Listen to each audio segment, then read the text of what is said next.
Twishimiye kugusura uyu munsi, ariko mbere na mbere twagira ngo ubanze wibwira abagukurikiye muri rusange. Nitwa Mpenzi Eudosie, ndi umugore ufite umugabo numva nta kindi. Twari dufite utubazo twinshi twashaka kukubaza, cyane cyane byerekeranye n'ibirebana n'imirimo. Urabizi ko ku itariki ya mbere z'ukwa gatanu ni umunsi mpuzamahanga w'abakozi, cyangwa se tubyite w'umurimo muri rusange. Kandi mu itoza twakoze twaje gusanga warabaye umwe mu bakozi b'indashyikirwa muri organization ukorera. Ese twagira ngo tubwire ni irihe banga wakoresheje, ubigenza ute mbese muri make? Ibanga nakoresheje nta rindi, ni ibanga mu by'ukuri numva ari ibintu bisanzwe, ntabwo ari ibanga ry'ibintu bihanitse. Numva ikintu ubanza cyangize indashyikirwa cyane nuko urebye menya akazi kanjye, hakitaho, hakubahiriza, nkakakora neza uko bigomba, kandi nkamenya gukorana n'abandi neza. Ikindi kandi abantu banzeho cyane ni time management, nubahiriza igihe cyanjye, nubahiriza igihe uburyo bishoboka bwose. Umuntu nzi wese azi ko nubahiriza igihe. Rero kugira ngo nuko kuntu ko kwandika izina mu kubahiriza igihe, mu gutunganya imirimo nshinzwe neza, no mu gukorana n'abandi neza. Ndumva ari byo ngibyo.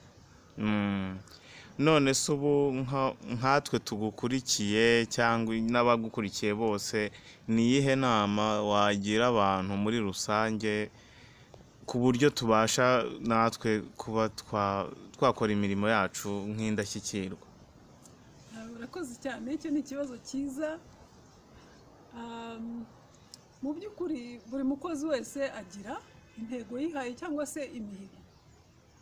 Rero iyo wahize imihigo yawe, umenya igihe uzayikorera, umenya uburyo uzayikoramo, kandi ukamenya gukorana neza n'abandi.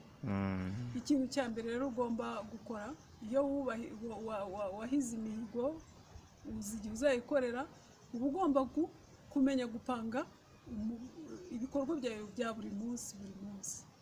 Yewe ikintu nkora cyane cyane, mpanga ibikorwa by'icyumweru, buri cyumweru ubundi mpanga ibikorwa by'icyumweru gikurikiye, timetable. Yego, timetable. Ariko nko buri cyumweru mpanga ibikorwa uko bizagenda bikorwa mu cyumweru ngiye gutangira. Hanyuma ubutaha nakongera gupanga, nkareba niba koko bya bikorwa uko nabipanze nabikoze neza. Icyo gihe nyine niba narabikoze neza ndabyishimira, kandi narabikoze mbona hari ibyo ntakoze neza nk'uko nari nabipanze, nabwo nkabikosora mu cyumweru gikurikiye, nkabikora neza, kandi nkamenya gukorana n'abandi, nubahiriza n'igihe ibikorwa byanjye byose. Ntabwo ndi wa mukozi uba uri ku kazi, kwa kundi bavuga ngo umukozi ari ku kazi, ntabwo ari mu kazi. Iyo ndi ku kazi mba ndi no mu kazi, mba nkora akazi kanjye, ndi concentré ku kazi kanjye, kandi bitambuza no gusabana n'abandi.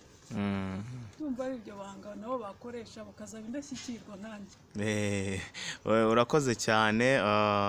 Ngira ngo mwabyumvishe, ibanga ahanini akoresha ni time management, no gupanga akazi ke neza, byo twakwita gukora timetable. Twishimiye kuba watwakiriye, ubwo n'ubundi twazongera kugusura, nizere ko wazatwakira neza. Karibu cyane, nimushaka muzagaruke n'ejo.